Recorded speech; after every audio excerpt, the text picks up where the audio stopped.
SoFi Stadium, California.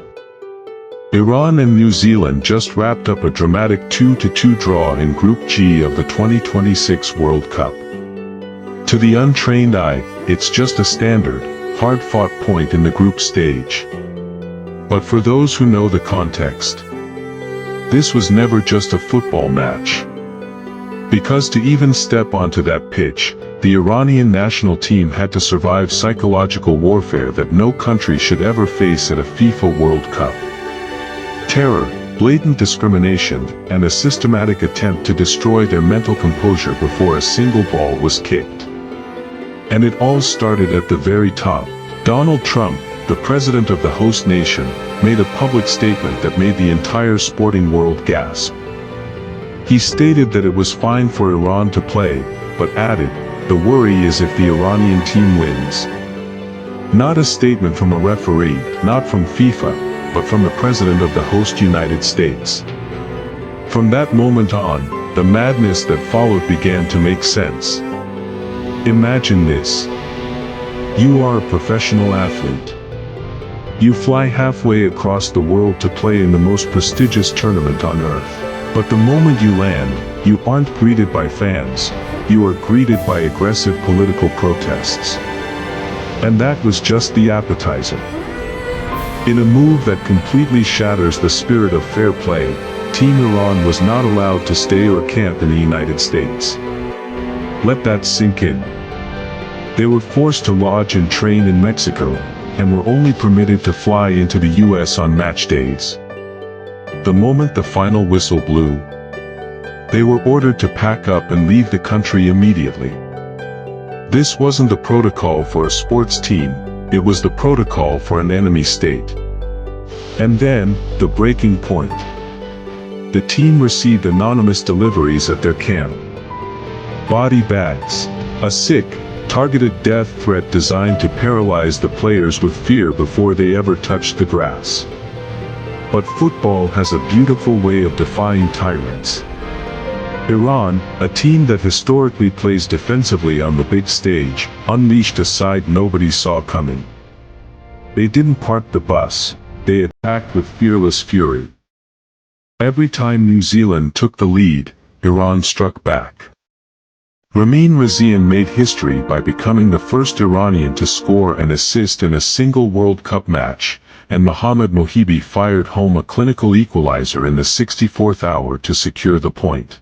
But it was Mohebi's celebration that made the world hold its breath. At first, it looked normal. But then came the gesture, a mock shooting motion directed straight at the stands. In the heart of America, in front of thousands who wanted them gone, he delivered a fierce political clapback. And seconds later, he dropped to his knees in a traditional sujud prayer on American soil. The mental fortitude of these players is terrifying. There was another detail that the mainstream media completely missed. When Iran landed in Mexico, the players wore matching pins featuring the number 168. This wasn't a random squad number. It was a silent, biting protest. 168 represents the number of Iranian children tragically lost in past conflicts directly tied to US sanctions and foreign policy. They couldn't speak out with microphones, so they let their jerseys do the talking. Yet, as the Iranian national anthem echoed through the stadium and their massive flag flew high in the California sky, the sheer pride of the team was unbreakable. And despite the cold shoulder from the US government, humanity found a way. In Mexico, ordinary citizens flocked to Iran's hotel, cheering them on and giving them a grand send-off. People who had no geopolitical obligation to care, chose to stand with them, reminding the players that they were not alone in the world. Because let's be honest, this World Cup has exposed a massive shift in power. FIFA, the supposed guardian of football's integrity, has completely folded to host nation dominance. Look at the facts. A Somali referee officially appointed by FIFA was reportedly barred by US authorities under the guise of security risks. Ayman Hussein, Iraq star striker, was held and interrogated at an airport for over 7 hours. Uzbekistan's squad was subjected to aggressive sniffer dog searches.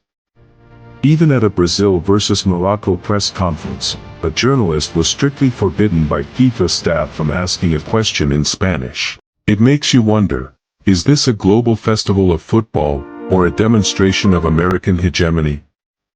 FIFA completely stripped Indonesia of hosting the US U20 World Cup just because local officials protested Israel's participation. Yet here, blatant state-sponsored discrimination is swept completely under the rug. The double standard is staggering. And if the political hostility isn't enough to make you question this tournament, look at the economic barrier. The organizers initially promised that the highest-tier tickets would cap at $10,990. Instead, prices were jacked up threefold, reaching an astronomical $32,970, the price of a brand-new car just to watch 90 minutes of football. The people's game has been effectively gentrified.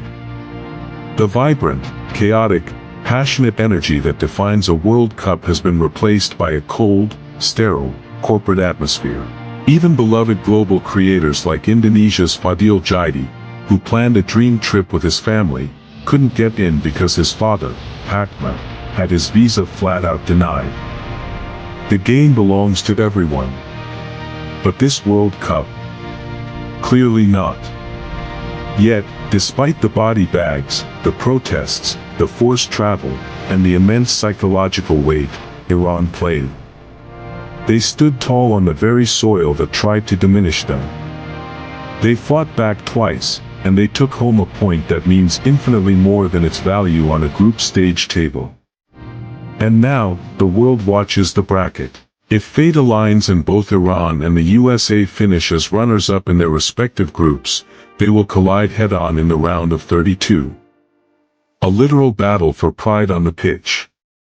Because at the end of the day, this is why we love football. On that green grass, no politician can deny your visa. No president can dictate the scoreline. It's just 11 human beings, a ball, and the courage to fight. Iran might not lift the World Cup trophy. Their journey might end in the knockout rounds. But through the storm of 2026, they've already won the ultimate prize, unconditional respect.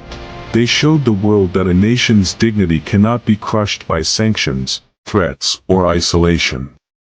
They wanted Iran to play in fear, but instead, they forged a team of steel.